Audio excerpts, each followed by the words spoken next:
بسم الله الرحمن الرحيم الحمد لله وكفى والصلاة والسلام على الحبيب المصطفى صلى الله عليه وعلى آله وسلم تسليما كثيرا إن الله وملائكته يصلون على النبي يا أيها الذين آمنوا صلوا عليه وسلموا تسليما رب اشرح لي صدري ويسر لي أمري واحلل عقدة من لساني يفقه قولي إخواني أخواتي أبنائي بناتي أعزائي عزيزاتي أصدقائي صديقاتي أصحابي صويحباتي أعدائي عدواتي mes ennemis et mes ennemis Assalamu alaikum wa rahmatullahi wa barakatuh. Quel amour j'ai pour vous, quel bonheur de partager un bout de chemin avec vous. Qu'Allah vous bénisse. Mes frères et sœurs non musulmans, bonsoir, bonjour, bon appétit, bonne crêpe, bonne révolution, bonne paella, bonne pastilla, bon caviar, bonne révolution, bonne évolution, bonne remise en cause, bonne harmonie, bonne volonté, bonne tolérance, bon ce que tu veux, mon frère, ma sœur en humanité. Si tu veux partager avec moi des bons moments, je t'invite à un thé, je t'invite à un couscous, un couscous, je t'invite à un tagine, je t'invite à ce que tu veux, d'accord? Tolérance, affection, fraternité, mêmes aspirations, de paix, de bonheur, de sécurité, de sûreté, de douceur, d'intelligence, de tout ce que tu veux. Mon frère, ma sœur en humanité, qu'Allah t'accorde la guide et ses délices. Les histoires deviennent de plus en plus compliquées et complexes. Cette facilité de voyage de l'information et de circulation de l'information, cet accès facile, rapide, expéditif, furtif à la vidéo, à l'image très réductrice, les infos et l'actualité qui n'arrêtent pas, font que les gens sont dans une hayra. Ils sont rongés par le hayra. Ils ne savent plus sur quel pied danser. Ils sont étonnés, dérangés. Ils ne savent plus à quel sein se vouer. Donc même au niveau des familles aujourd'hui, il y a des guerres, il y a des guéguerres, il y a des désaccords qui attirent la polémique, la querelle, la haine même. Et donc dans cette ambiance-là, une sœur m'envoie un message. Donc elle m'a envoyé beaucoup de messages où elle a voulu avoir mon avis, mon conseil, peut-être parce que je suis un tout petit peu plus âgé qu'elle, peut-être je suis un tout petit peu, parce que je suis un tout petit peu plus expérimenté qu'elle, peut-être. Donc, qu'Allah subhanahu wa ta'ala la rétribue de l'honneur pour l'honneur qu'elle m'accorde en me posant ces questions et ces doutes. Donc, elle a eu pas mal d'échanges avec son cousin. Donc, elle m'a envoyé plusieurs mails et je lui ai dit que ça ne va pas être facile pour moi de lire tous les échanges parce que c'est vrai que j'essaie de prioriser beaucoup de chantiers et je lui ai demandé de me résumer la problématique. Donc, voici sa réponse. Wa alaykum assalam, mon frère Mustafa. Amin. Qu'Allah nous fasse miséricorde et nous comble de ses bienfaits ici-bas comme dans l'au-delà. Je comprends que tu ne puisses pas lire tous ces échanges, qu'Allah t'assiste et t'accorde le succès sur les projets et les chantiers sur lesquels tu œuvres. Amin ya Rabbal Alamin. J'ai choisi de supprimer les commentaires de mon petit cousin qui conteste mon droit à titrer sur la vidéo Les deux voiles, bonne vidéo, que nous avons postée sur la page Facebook, un frère, machallah, m'a envoyé, et que j'ai voulu poster sur Facebook. Donc elle s'appelle Les deux voiles, vous pouvez aller la voir. Donc, apparemment, il y a eu une guéguerre sur cette vidéo. Donc elle me dit, j'ai choisi de supprimer les commentaires de mon petit cousin qui conteste mon droit à titrer sur la vidéo Les deux voiles, que je crois t'avoir vu partager également sur ta page Facebook. 2 monothéismes, 2 croyantes, 2 voilées et 2 regards différents. Donc, elle a choisi de donner ce titre-là, cette vidéo, où il a choisi de qualifier cette vidéo comme ça, en disant deux monothéistes, deux croyantes, deux voilées et deux regards différents. Nos points de divergence sont nombreux et parfois j'ai bien plus de points communs avec des personnes d'autres confessions ou non croyantes sur la notion de tolérance que certains de mes frères musulmans. Non. Tu as raison, ma soeur. Non. Il faut être honnête pour le dire. Il faut avoir l'honnêteté intellectuelle pour le dire. On ne généralise pas, mais c'est vrai quand on voit dans l'absolu, quand on mène une vie, d'accord, on peut aujourd'hui malheureusement voir que des gens qui n'ont aucune religion, qui se contentent de ce qu'ils ont comme bagage humain, quelle que soit leur origine, quelle que soit leur race, quelle que soit leur religion, quel que soit leur système de pensée, souvent, ils sont plus tolérants, plus souples, plus ouverts, plus humains que beaucoup de musulmans. Ou beaucoup de pseudo-musulmans. Plutôt. C'est vrai. Il faut être honnête pour le dire. Je suis musulman, alhamdoulilah, et je le dis.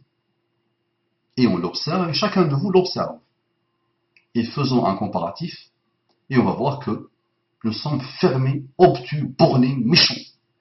Tu as employé l'adjectif belliqueux, non, belliqueux, frontal, dur, agressif, souvent violent dans la parole. Voilà, et des gens qui descendent de la culture arabo-musulmane sans vouloir généraliser. On les voit dans les rues, on les voit dans les banlieues, on voit comment ça s'exprime, subhanallah. Beaucoup de choses expliquent ça. Rien ne le justifie, mais beaucoup de choses peuvent expliquer ça. Personnellement, j'ai fait beaucoup de vidéos sur ce type de malheur. Mais tout réside dans le fait qu'ils n'ont rien à voir avec l'islam en général. Et nasullaha fa'ansahum anfusahum. Nasullaha fa'ansahum anfusahum. Ils ont oublié Allah. Nous avons un pacte avec Allah. Ah oui, nous avons un pacte, nous les musulmans, avec Allah subhanahu wa ta'ala. Quand on l'oublie, on devient les pires. Dans tous les domaines. Prends la fornication, on est les pires. Prends le façade, nous sommes les pires. La corruption, les pires. N'importe quelle bassasse, nous sommes les pires, sans vouloir généraliser. Je parle de ceux qui se prennent pour des musulmans alors qu'ils n'ont rien à voir avec l'islam. Ils sont musulmans de nom. Et je ne fais pas de takfir, attention. Attention, méfiez-vous de me faire dire ce que je ne dis pas. Mais demain, je me trouverai encore dans les sites comme un takfir. Mais on se comprend. Donc, tu as mis deux monothéistes, deux croyantes, deux voilées et deux regards différents. Dans la vidéo, très bien, nous regardons une femme, très bien, nous observons deux femmes, une parle, l'autre parle, très bien. Jusqu'à là, pas vraiment. Toi, tu as titré comme ça. On continue. Pour lui, il n'est pas conforme à l'islam de dire d'une chrétienne qu'elle est monothéiste et croyante. Qu'en penses-tu? Pour lui, il n'est pas conforme à l'islam de dire d'une chrétienne qu'elle est monothéiste et croyante. Qu'en penses-tu? Donc, dans la vidéo, on n'a rien sur sa croyance. On n'a rien sur sa croyance. Mais on va lui faire plaisir à ton frère. On va aller vers son domaine à lui, vers son terrain à lui. Donc, c'est une chrétienne des temps modernes qui pense que Jésus est Dieu.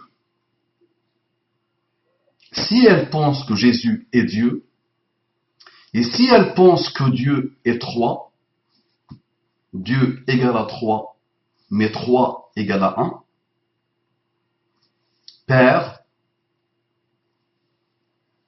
Fils, Saint-Esprit, mais les 3 sont égales à 1, si elle dit ça, elle est mécréante. Pour elle, donc là, tu vois, je suis d'accord avec ton cousin. Mais le raisonnement n'est pas encore fini. Donc, non, elle est mécréante. Sur ma tête, il y a une barbe. N'est-ce pas? C'est un constat. J'ai 2 yeux. C'est un constat. Je porte des lunettes. C'est un constat. D'accord. Donc, pour moi, pour le musulman, elle est mécréante. C'est normal, il faut un adjectif. Mécréante, ça veut dire quoi? Préfixe, suffixe, tout ça. Tout ce que vous avez appris là, en français. Donc ça veut dire quoi? Mécréante. C'est qu'elle ne croit pas. Pour moi, elle ne croit pas. À quoi? À des choses auxquelles je crois. Donc ce n'est qu'un constat.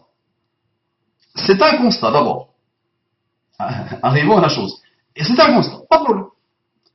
Maintenant, si je prends ce constat en compte, d'accord? Elle croit en 3 choses différentes. C'est son droit. Allah l'a créé. Elle a le droit d'être athée. Elle a le droit d'être mécréante. Elle a le droit d'être chrétienne. Elle a le droit d'être ce qu'elle veut. La ikraha fi ddin. Pas de contrainte en religion. Et suratul Kafirun, entière, Qul ya ayyuhal kafirun, on s'adresse aux mécréants, chacun a sa religion. Je n'adore pas ce que vous adorez, vous n'adorez pas ce que j'adore. Voilà. Très bien. Maintenant, passer son temps à dire, toi tu es mécréant, toi tu mérites l'enfer, toi tu es ci, toi tu es ça, moi je suis meilleur que toi, moi je suis meilleur que ça. La question qui se pose dans les temps modernes, est-ce que cette sœur-là, objet de ta guéguerre avec ton cousin, est-ce que quelqu'un lui a expliqué l'islam? Est-ce que quelqu'un lui a exposé l'islam? Ou elle a entendu parler de l'islam de quelqu'un comme ton cousin, qui n'arrête pas de lui dire, tu es mécréant, tu es ici, avec le sens le plus dur. Nous on fait un constat. Pour le chrétien, le musulman il est mécréant. C'est un constat. Ah oui, sinon il devient musulman. Pour le juif, le chrétien et le musulman sont des mécréants. Et les bouddhistes sont des mécréants. C'est un constat, ça. Tu ne crois pas à ce que je crois. Tu t'appelles mécréant en français. S'il y a un autre nom, on le choisit, on le met. Maintenant, dans mécréant et mécréant, il y a mécréant. Et le malheur, c'est qu'on prend le 3e mécréant dans mes 3 mécréants, et on joue avec. Et on l'applique sur les 2 autres mécréants. Le mécréant, le plus dur, le plus frontal, le plus méchant, celui qui est anti-islam, qui combat les musulmans, qui ne les laisse pas avancer, qui ne les laisse pas travailler en paix, c'est celui-là, le cousin, pour lequel tu dois avoir un désaveu. Tu dois te désavouer de lui. Il a étudié l'islam pour le descendre. Il passe son temps à combattre l'islam et les musulmans. Il ne laisse pas les musulmans tranquilles. Il leur veut tout le mal du monde. Celui-là, tu es obligé par l'islam d'exprimer un désaveu de lui. Mais personne ne te demande de lui faire mal. Personne ne te demande de le tuer. Sauf si lui, il vient que... On parle de jihad, al-rad, al-dafa'. Ne venez pas me parler de l'autre jihad, s'il vous plaît. D'accord? Ne venez pas me parler de ça. D'accord? Je ne suis pas né de la dernière pluie, mais ne venez pas me parler de ça, s'il vous plaît. Les autres qui vont venir commenter cette vidéo. D'accord? Le malheur, c'est que c'est ça le problème, et le malheur, c'est ça, c'est que on voit des gens qui vivent avec nous, dans la même époque, dans le même endroit, qui vivent avec nous en paix, qui nous respectent, qui ont compris la beauté de leur religion à eux, et la beauté des plus beaux principes de l'humanité, mieux que nous. Et ça, c'est une aberration totale. Parce que normalement, le musulman, de par le Coran et la Sunna, il doit être imbattable dans l'excellence. Mais subhanallah, aujourd'hui, le musulman, le musulman lambda, qui n'a de l'islam que le nom, que la démagogie, que la violence, que la méchanceté, est là dans la confrontation, dans la méchanceté gratuite.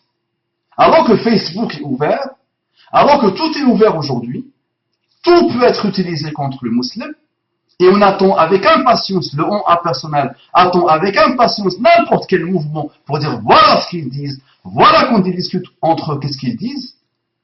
Est-ce que c'est une manière de faire la da'wah? Est-ce que on parle de chrétiens. Waraqat ibn Nawfal était chrétien. D'accord? Waraqat ibn Nawfal était chrétien. Il était un bon chrétien. Peut-être. Ou un mauvais chrétien. Il y avait d'autres qui étaient chrétiens, mauvais ou bons. Qu'est-ce que c'est qu'un mauvais chrétien? Un bon chrétien. Un bon chrétien, c'est quelqu'un qui croit en Allah, d'accord? Et qui pense que Jésus est un prophète d'Allah. Ce chrétien-là, le musulman, moi, je peux me marier avec Titi, d'accord? Qui s'appelle Rafaïla, par exemple. Qui s'appelle Céline. Qui s'appelle Ruth. Ruth. Je peux me marier avec elle. Une chrétienne, une juive, qui n'est pas musulmane. Mais je peux me marier avec elle, imagine. Je peux avoir des enfants avec elle. Imagine si je lui dis matin et soir, toi tu es mécréante. Toi tu es mécréante. Toi tu mérites la mort. Toi, je ne peux pas t'adresser la parole. Toi, je dois exprimer le désaveu contre toi. Mais est-ce que Muhammad sallallahu alayhi wa sallam faisait comme ça? Tout le monde était mécréant à la base. Muhammad sallallahu alayhi wa sallam est venu, il y avait beaucoup de mécréants, il y avait quelques monothéistes, d'accord, mais la majorité étaient des mécréants purs et durs. Associateurs, mécréants purs et durs. On parle même pas de chrétiens, il y avait des mécréants purs et durs. Associateurs purs et durs. Souvent mauvais, combattants qui combattaient l'islam. Imagine, Muhammad sallallahu alayhi wa sallam, il sort de sa maison, et il dit, ah oui, toi tu es mécréant. Ah toi tu mérites le désaveu. Ah toi tu es mécréant, méchant, je ne dois pas vivre dans le même espace que toi. Et imagine, est-ce que quelqu'un l'aurait suivi? Est-ce que quelqu'un l'aurait suivi? Ton cousin, le pauvre, il n'a juste pas lu le Coran. Ni plus ni moins. C'est un électron malheureux, des temps modernes malheureux, qui n'a pas appris à s'asseoir, qui n'a pas appris à s'ouvrir, qui n'a pas appris, qu'est-ce qu'il a appris? Des bouts d'informations et des bouts de vidéos par lesquels il a été manipulé, endoctriné, conditionné sur Internet. Mais il n'a jamais donné à la science le devoir qu'elle a, le droit qu'elle a sur lui. Il n'a jamais voulu et il n'a jamais décidé d'aller apprendre la science et de s'asseoir pour apprendre la science calmement, doucement. Donc c'est des électrons malheureux, très très instables, très déstabilisés, très déstabilisants, très belliqueux, très frontales, très méchants, qui n'ont de respect pour personne. D'accord? Donc tu l'appelles mon petit cousin. D'accord? Donc tu es peut-être beaucoup plus âgé que lui, mais malgré ça, aucun respect. Souvent, ça n'a pas de respect pour ses parents. Souvent, ça n'a pas de gratitude envers ses parents. Ce sont des gens instables, en général dépressifs, en général avec beaucoup de péchés, malheureusement. Et ça vient jouer les malins sur Internet. Pour exprimer une violence. En général, c'est comme ça, malheureusement, sans vouloir généraliser.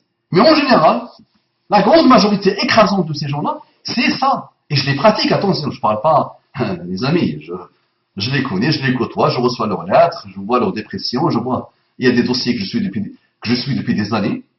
D'accord. Donc, nos points, très bien, pour lui, il n'est pas conforme à l'islam de dire d'une chrétienne qu'elle est monothéiste et croyante. Qu'en penses-tu?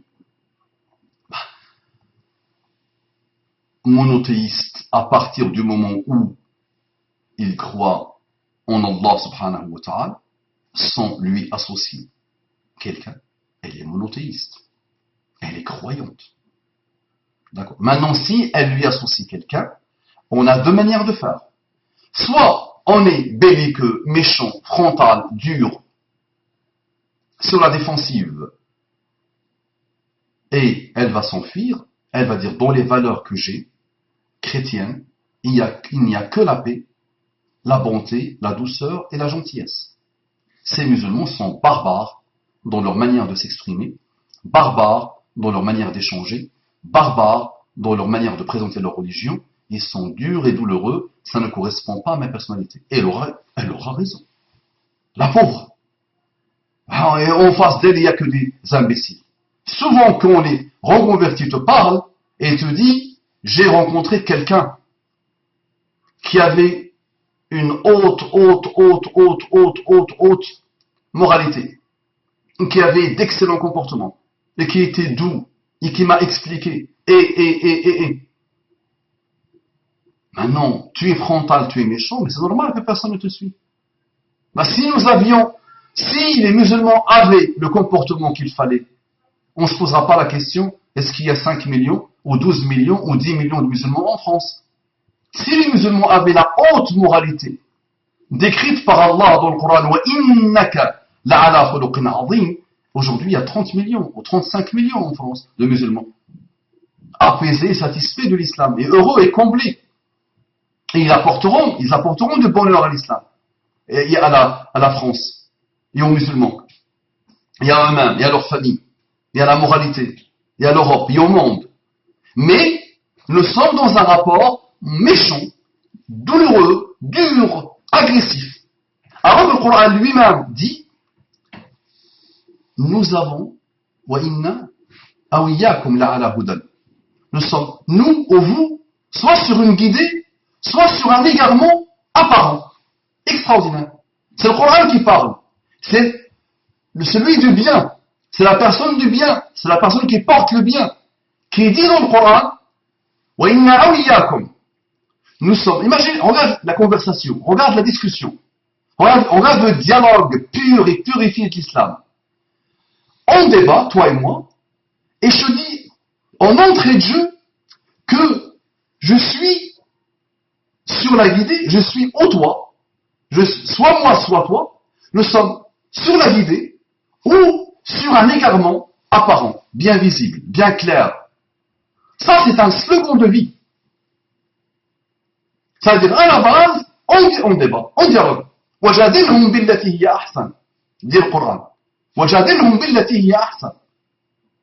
Donc, le Coran nous donne des recommandations de la manière avec laquelle on discute, on présente notre religion. On contribue dans la société dans laquelle on vit, par de très bonnes valeurs humaines, universelles, citoyennes, de respect. Si tu nous dis, en entrée de jeu, tu es mécréant, tu es ça, tu es méchant, tu es ça, je suis mieux que toi, tu n'as pas le droit d'exister. Ah, c'est normal après, qu'on pense que tu es barbare, et qu'on te trouve répugnant, et sur la défensive, instable. D'accord? Donc dans la mesure où dans le Coran, de nombreux versets, les individus qui n'ont pas embrassé l'islam sont des mécréants. Alors même les gens du livre ne peuvent se réclamer du monothéisme et se dire croyants. Les gens du livre, à partir du moment où ils croient en Allah subhanahu wa ta'ala, ils croient en leur prophète, ils n'associent personne à Allah, ils sont des croyants. C'est de la sémantique. Ils sont croyants. Maintenant, pour moi le musulman, d'accord, cette personne-là, à qui on n'a encore pas présenté l'islam, à qui on a biaisé l'islam, à qui nous les musulmans on fait beaucoup de fautes dans la manière de présenter et dans la manière de vivre l'islam, parce que souvent nous n'avons rien à voir avec l'islam dans notre comportement. Cette personne-là, d'accord, est une personne humaine, citoyenne, croyante, elle croit en Allah et elle croit en Jésus ou en Moïse. Donc qu'elle soit chrétienne ou juive. Donc, tout au long de l'histoire musulmane, ces gens-là ont eu un rapport particulier, les musulmans ont eu un rapport particulier avec eux. Parce qu'ils les ont considérés comme des croyants. Il y a eu des époques où les musulmans priaient dans l'église. Il y a eu des époques où un endroit est pour l'église et l'autre en haut est pour la mosquée. Il y a eu l'époque de Omar ibn Khattab quand il est parti récupérer les clés de la Palestine, de la terre sacrée. Rappelez-vous. Et il n'a pas voulu prier dans l'église. Pourquoi? Par peur que les générations d'après disent, bah, Omar a prié dans l'église, c'est bon, elle est pour nous, elle doit devenir une mosquée, on doit prier dedans. Par respect. Quand les chrétiens de la Palestine ont dit, on veut que le khalife vienne lui-même pour qu'on lui donne la clé, il faut étudier un peu l'histoire pour voir le respect, la pureté de la relation entre le chrétien et le plus grand khalife, ou le deuxième plus grand khalife que la terre a connu. Le respect, l'amour, la fraternité qui se dégage de cette histoire, de ce récit de l'histoire musulmane quand elle est grandiose. D'accord? Mais le gamin n'a pas étudié le pauvre. Il ne connaît rien à rien. Il a pensé que Muhammad sallallahu alayhi wa sallam se réveillait le matin pour faire fuir les gens de l'islam. Alors que le Coran lui dit wa innaka la'ala khuluqin 'azim. Tu es d'une haute moralité. C'est Allah qui l'a créé et il lui dit avec inna adatu nasbin wa tawkid, inna nasbin wa tawkid, insistance, un outil d'assistance en arabe littéral. Certes, tu es d'une haute moralité. Et Muhammad sallallahu alayhi wa sallam nous dit wa khaliqin nas bi khuluqin hasan. C'est un ordre. Wa khaliqin nas bi khuluqin hasan. Comporte-toi avec les gens, il n'a pas dit avec les musulmans. Comporte-toi excellemment bien avec les gens. Le Coran nous dit que la méchanceté, que l'injustice des autres ne fait pas de vous des gens injustes. Soyez justes. Même quand ils dépassent l'entendement de l'injustice, vous devez avoir toujours la justice. Toujours. Même avec le pire des injustes. Notre réponse doit être mesurée. Elle doit toujours prendre en compte la justice musulmane. Nous, la chrétienne, fait une vidéo pour défendre les musulmans. C'est ça que le gamin ne voit pas. Pour défendre la musulmane. Elle dit dans la vidéo quoi? Je suis voilée, tout le monde est content. Je suis chrétienne voilée, toute ma famille m'encourage. Voilée, c'est quoi? Être pudique, être chaste. Les trois religions l'ont recommandé. Ce n'est pas l'apanage et le monopole de l'islam. C'est les trois, elles viennent de la même source, Allah. Allah, c'est Allah l'origine du christianisme, Allah l'origine du judaïsme, et Allah l'origine de l'islam. Cette jeune femme est dans une démarche de paix avec les musulmans. Elle est même dans une démarche de défendre les musulmans. Et sur quelques minutes, c'est un rappel qui vaut 200 heures de rappel. Je peux faire 200 heures de rappel en 10 minutes avec l'aide de cette personne-là, chrétienne ou musulmane, mais je pense qu'ils ne vont pas mentir, ils ne vont pas mentir. C'est une chrétienne. Donc elle est dans une démarche de paix, de tolérance d'un très haut voltige, de souplesse intellectuelle inégalable. Malgré qu'elle est dans son pays, d'accord, malgré qu'elle est dans son pays, et des gens de son pays qui se prennent pour des gens de souche disent que l'islam doit être mis dans un bateau et doit être jeté à la poubelle, tous les musulmans doivent dégager le grand remplacement. Il y a même un qui s'est suicidé parce qu'il a vu, il a eu peur pour la France, donc il est parti, il s'est suicidé devant une église, un écrivain de la droite pure et dure. Il souffre, il n'a pas pu supporter de voir que l'islam s'installe en France. Et elle, cette chrétienne-là, elle n'a pas eu ce même discours dans lequel les médias jouent, manipulent. D'accord? Et donc moi je dois répondre à cette chrétienne, tu es mécréante. Mais il y a des priorités. Est-ce que l'islam me dit, dis-lui tu es mécréante. Ne t'assois pas avec elle, elle est mécréante. Passe ta journée, toi tu es mécréante, mécréante, mécréante. Est-ce que c'est une manière de faire la da'wah? Billahi alayk. Toi, le petit cousin. Billahi alayk, par Allah, je te demande. Et là, je te demande par Allah. Donc je dis à ton orgueil de se taire. À ton instabilité psychologique, là, de se taire. On parle d'Allah. Quand Muhammad sallallahu alayhi wa sallam, a envoyé Mus'ab ibn Umayr comme ambassadeur, comme premier ambassadeur de l'islam. Il l'a envoyé à Al-Madina al-Munawwara. Billahi alayk.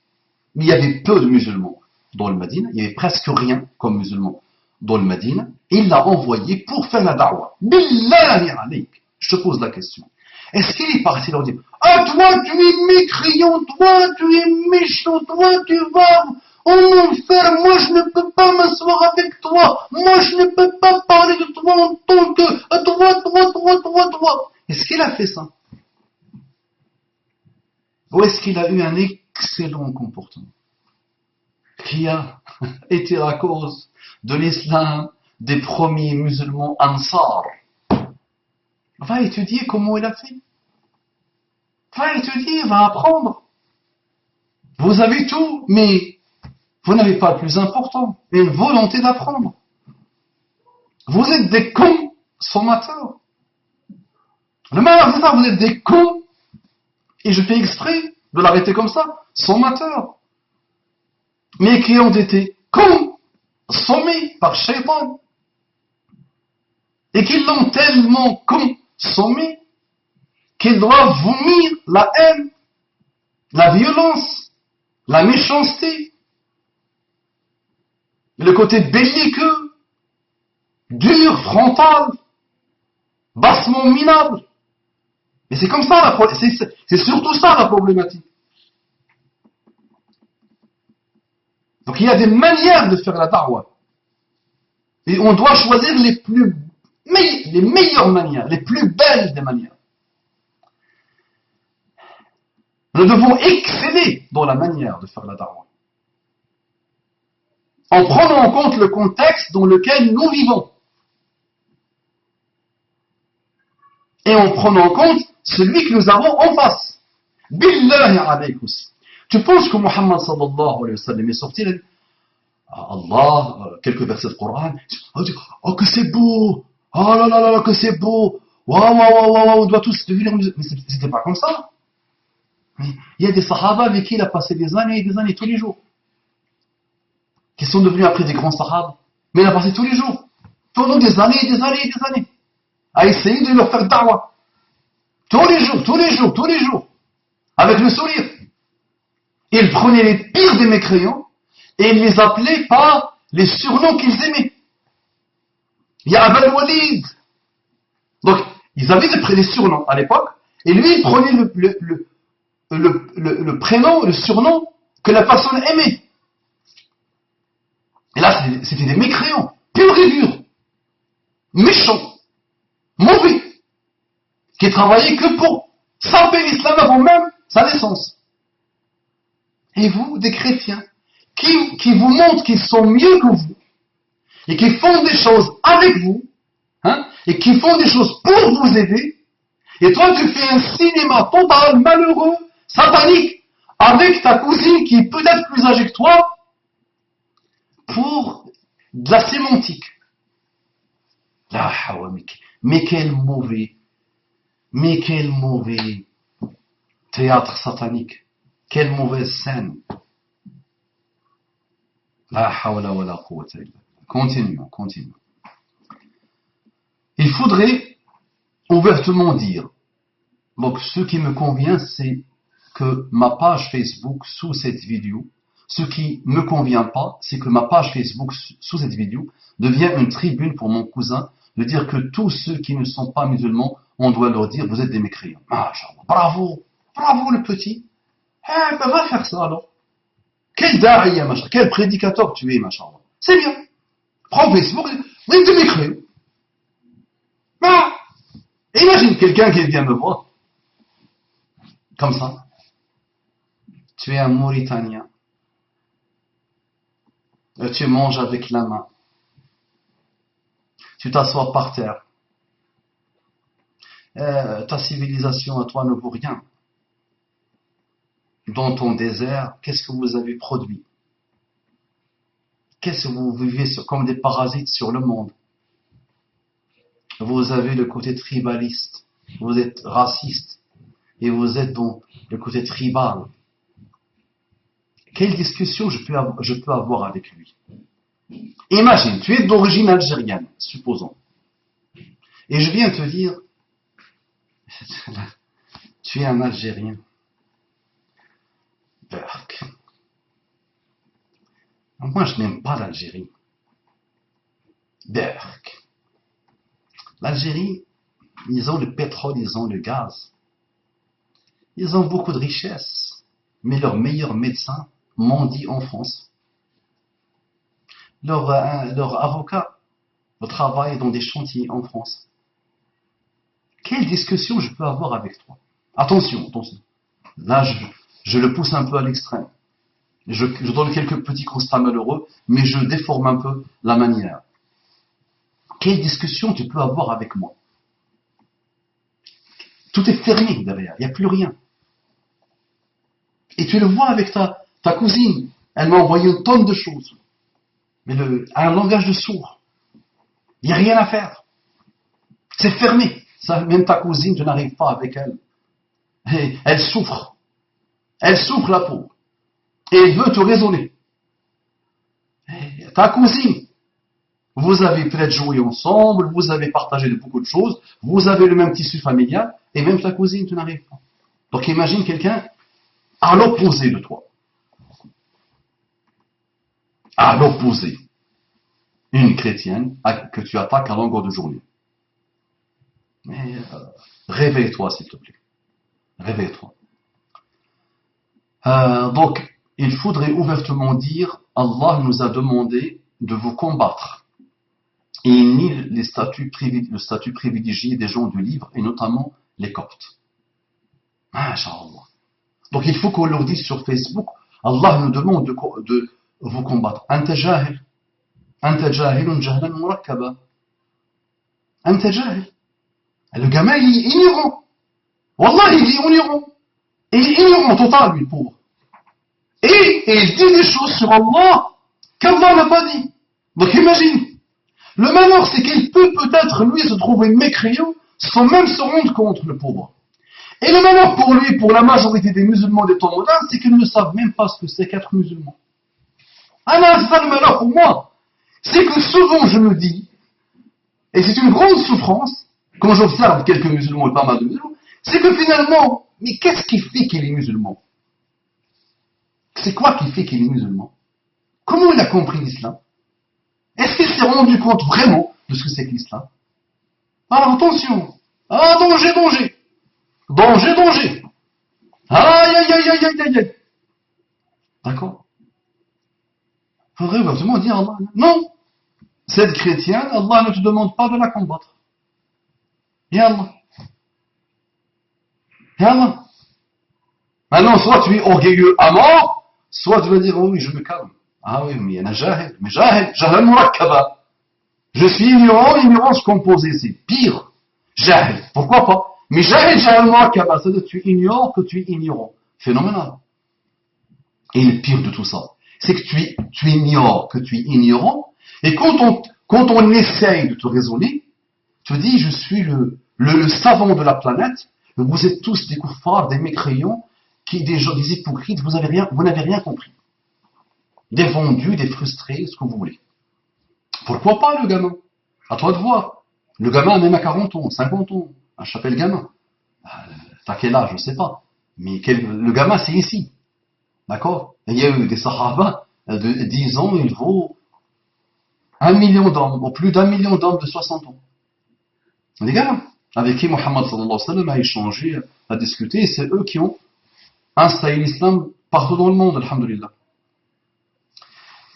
Il faudrait, donc ok, il ne cite à aucun moment les diverses situations où notre bien-aimé prophète sallallahu alayhi wa sallam a fait preuve de tolérance avec les autres croyances. Les gens du livre, comme les mages, apprenaient la coexistence pacifique et à ne surtout pas attaquer, insulter leurs croyances au risque de s'exposer à l'être aussi. Non, sahih, sahih, mais sahih. Toute la vie de Muhammad sallallahu alayhi wa sallam est exemplaire. Toute la vie. Un comportement, mais d'une excellence excellente. Inatteignable par n'importe quel système de pensée, par n'importe quel savant, par n'importe quel chercheur, par n'importe quel homme de lettres. Il n'y a pas eu quelqu'un qui a atteint un atome de pourcentage comparé à Muhammad sallallahu alayhi wa sallam. On ne compare Muhammad sallallahu alayhi wa sallam à personne. Et il était humain. Il n'était pas ange. Il était humain.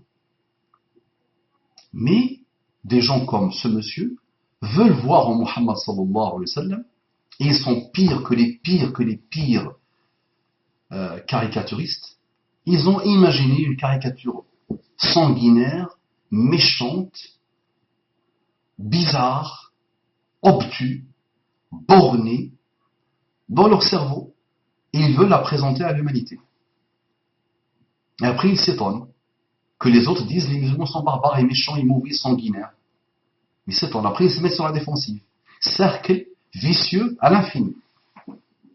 Qu'Allah subhanahu wa ta'ala guide cette jeunesse.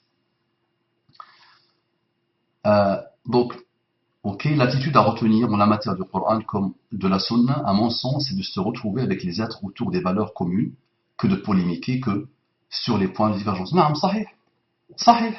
Et dans un débat, dans un dialogue, dans un respect, et on peut ne pas parler que de la religion, on peut se rencontrer, on peut jouer au foot ensemble, on peut s'inviter, on peut voyager ensemble, on peut les recevoir, on peut partir chez eux, aucun problème. On peut assister à leurs fêtes, d'accord? Ils m'invitent à un anniversaire, par exemple. Ils m'invitent à quelque chose. Tant que c'est pas quelque chose qui invite à la mécréance ou invite à des choses mauvaises, ou je peux donner l'impression que je partage avec lui une mécréance, il n'y a aucun problème. Aucun problème. Respect total. Et Muhammad sallallahu alayhi wa sallam a envoyé les sahaba. À qui? Et les meilleurs en plus. L'élite de l'élite. À qui? An-Najashi. En disant quoi? En disant qu'il était juste. Najashi, le roi d'Éthiopie. Il avait une aqida pure en Jésus. Pourquoi pas? Mais il a parlé de lui comme quelqu'un de juste. Mais aujourd'hui, nous vivons la justice, souvent, alhamdulillah, majoritairement, avec les gens en France, avec les gens au Canada. Majoritairement, nous vivons dans la justice. Ils sont justes envers nous. Quand on part en rendez-vous, ils ne disent pas, lui, il est musulman, il attend, et l'autre, il est athée, il passe aux priorités. Globalement, il y a des ratés, il y a des bêtises, mais les ratés sont incomparables avec les injustices des pays musulmans.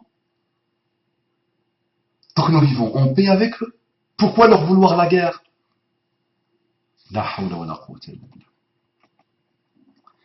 Ce qui ne me convient pas non plus, c'est que son argumentation, citant les versets, propage un discours belliqueux, que la tolérance et finalement le vivre ensemble est une utopie. Je ne perçois pas ni amour pour ses frères et sœurs en humanité, ni respect de ses frères et sœurs musulmans qui auraient la faiblesse d'être tolérants. C'est pas une faiblesse, de vouloir cohabiter avec tout le monde. Qui aurait, donc cela mis au conditionnel, très bien. Bien entendu, mon cousin, lui ne s'est pas égaré et appelle les gens à le rejoindre dans l'unique voie véridique, car tous les autres font partie des 73 sectes. Son argumentation se trouve dans le mail, polémique 3. Peut-être tu n'y verras pas ce que je perçois. Tes éclairages sont les bienvenus fraternellement. Non. Donc c'est ton cousin est un matraliste ou kharijiste. D'accord? Ou les deux. Parce qu'après, ça crée beaucoup de sectes. Ça se divise à l'infini. Et ça, aujourd'hui, s'auto-endoctrine. Imaginez. Donc là, on a les loups solitaires, les hyènes, les chacals solitaires, qui s'auto-endoctrinent en prenant un petit bout chez les Ash'arites, un petit bout chez les Madkhalistes, un petit bout chez les Salafis, un petit bout chez les Soufis, un petit bout chez les Ahbash, et beaucoup de bouts, voilà, parfois de bons bouts, parfois de mauvais bouts, et ça crée une cuisine, et ça crée quelque chose, Wallahi subhanallah, un muton pervers, un pervers muton, quelque chose de bizarre. Tu ne veux pas le tenir, le pauvre. Tu lui mets la totalité des comités de fatwa et la totalité des savants en face de lui, il trouvera toujours le moyen de leur dire Ana khayrun minhu. Ana, premier, khayrun, deuxième, minhu, troisième. Trois mots ont mis Shaitan en enfer éternellement.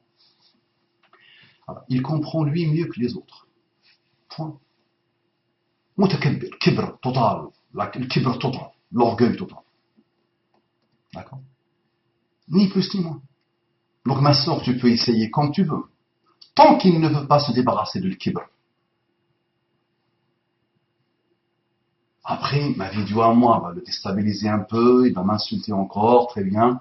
Mais tu lui dis, viens mon frère, on va partir à la mosquée.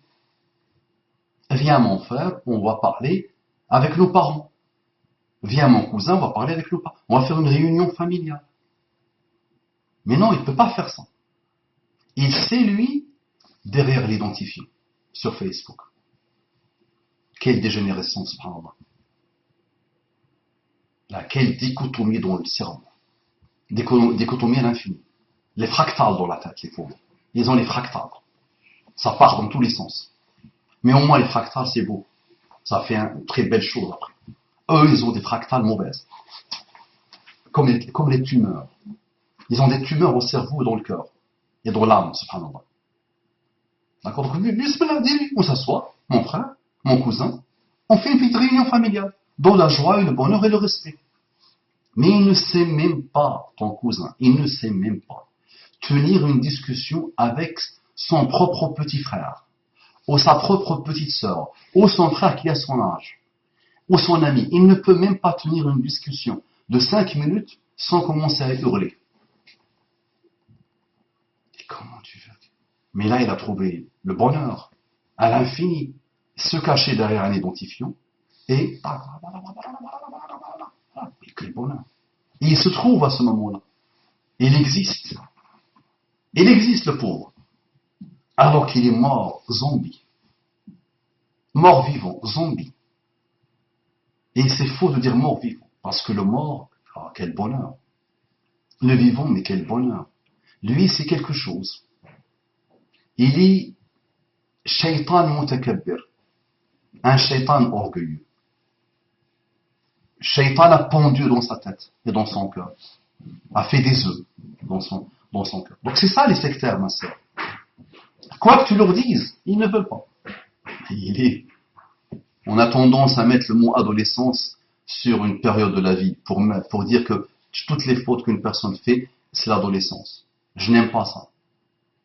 Mettre la chose sur l'adolescence. Mais on peut, si on prend ce mot-là, on peut dire qu'il est dans une adolescence humaine, adolescence religieuse, adolescence citoyenne. Il finira, s'il a un minimum de sincérité dans le cœur, par se retrouver, par se réconcilier avec lui-même. Le malheur, c'est que ce sont des gens qui sont en guerre avec eux-mêmes, en dépression totale, d'accord, en instabilité totale, d'accord. Ce sont des chacals, solitaires, malheureux, instables. D'accord. Donc cette violence qu'ils veulent propager contre tout ce qui bouge, c'est d'abord une violence orientée vers eux-mêmes. D'accord. Donc tu peux lui dire ce que tu veux, tant qu'il est orgueilleux, tant qu'il est sectaire, lave tes mains de lui. Je finis par Omar ibn Khattab. qui voulait tuer Muhammad sallallahu alayhi wa sallam. Et que pendant 6 ans, il ne faisait que ça. Son œuvre à lui, c'est détruire l'islam et les musulmans et détruire Muhammad sallallahu alayhi wa sallam. Quand il est venu chez Muhammad sallallahu alayhi wa sallam, qu'est-ce que Muhammad sallallahu alayhi wa sallam il a fait? Il a pris, il l'a un peu secoué, mais en le câlinant. D'accord? Muhammad, l'autre, Ibn Faddala, si ma mémoire est bonne, il est venu avec un poignard pour le tuer, pour tuer Muhammad sallallahu alayhi wa sallam. Et Muhammad sallallahu alayhi wa sallam a compris la chose.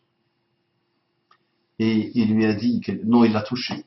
Il lui a mis la main sur son cœur ici, comme ça. Il l'a touché. Il lui a dit, je suis venu pour te tuer, et tu étais l'homme que je détestais le plus sur terre. Et là, tu es l'homme que j'aime le plus sur terre. On a des cas et des cas. On a un cas de quelqu'un qui, après la mort de Muhammad sallallahu alayhi wa sallam, a prétendu qu'il était prophète. Il y a eu Musaylama al-Kadhdhab, il y a eu d'autres. Et il a prétendu qu'il était prophète. Il a causé la mort de beaucoup de monde. Et après, il est revenu à l'islam. Est-ce que les Sahaba ont dit on va le tuer? Il est revenu à l'islam, il a combattu, il est mort dans le sentier d'Allah subhanahu wa ta'ala. Sufyan ibn Sakhr. Sufyan. Abu Sufyan, voilà, Abu Sufyan ibn Harb. Il a combattu Muhammad sallallahu alayhi wa sallam toute sa vie. Et quand Muhammad sallallahu alayhi wa sallam est rentré à Makkah al-Mukarrama, qu'est-ce qu'il a dit? Man dakhala bayta Aba Sufyan fahuwa, man dakhala bayta Abi Sufyan fahuwa amin. Ou comme a dit Rasulullah sallallahu alayhi wa sallam. Celui qui entre dans la maison de Abu Sufyan est amin, en sécurité totale. Quelle que soit ta religion, quel que soit ce que tu as fait, à partir du moment où tu te mets dans la maison de mon pire ennemi, subhanallah, celui qui m'a combattu, qui a causé la mort des gens que j'aimais, de beaucoup de personnes que j'aimais, qui m'a fait pleurer, qui m'a combattu, Abu Sufyan, celui qui entre dans sa maison, il est amin, il est en sécurité. La tathriba alaykum al-yawm. Idhabu fa'antum at-tulaqa. La tathriba alaykum al-yawm. Ah, vous êtes libre, allez, faites ce que vous voulez, vous êtes libre. La tathriba alaykum. Je ne vous tiendrai pas rigueur pour ce que vous avez fait. Ça, c'est un type de comportement, Habibi, qui fait qu'aujourd'hui, il y a 1,6 milliard de musulmans. Et qui fait que, quels que soient les combats, que le pire mécréant, le combattant, le dur, celui qui ne veut pas que la morale, la paix, l'islam s'installe, embrasse l'islam. Quels que soient les combats des autres, des ennemis d'Allah et de sa religion, quel que soit ce qu'ils mènent dans leurs médias, quels que soient les jeux, les manœuvres sataniques qu'ils mettent en place, malgré ça, subhanallah, et avec des gens comme toi, le petit cousin, malgré ça, les gens continuent à embrasser l'islam. Et quoi qu'on dise sur la femme musulmane soumise, des femmes, majoritairement, supérieures en pourcentage que les hommes, se convertissent à l'islam. L'imam, c'est une aberration pour l'intellect. Si je raisonne avec la tête, c'est une aberration. Normalement, il ne doit plus y avoir des reconvertis. Ça doit s'arrêter. Avec tout ce qu'on voit. Mais malgré ça, plus les forces du mal combattent, plus les imbéciles musulmans font des catastrophes au nom de l'islam, plus des gens se reconvertissent à l'islam. Va comprendre. Va comprendre. Les Mongols, ils viennent massacrer les musulmans, ils viennent les coloniser dans l'histoire musulmane, ils les détruisent et ils finissent par adopter leur religion. Imagine. Le conquérant adopte la religion du conquis. Pourquoi? Des musulmans partent en Égypte, s'installer en Égypte, minoritaire pendant des siècles, et l'Égypte devient musulmane. Il reste un petit pourcentage de Coptes. Les musulmans partent s'installer, alhamdoulilah, partout dans le monde, tout au long de l'histoire, et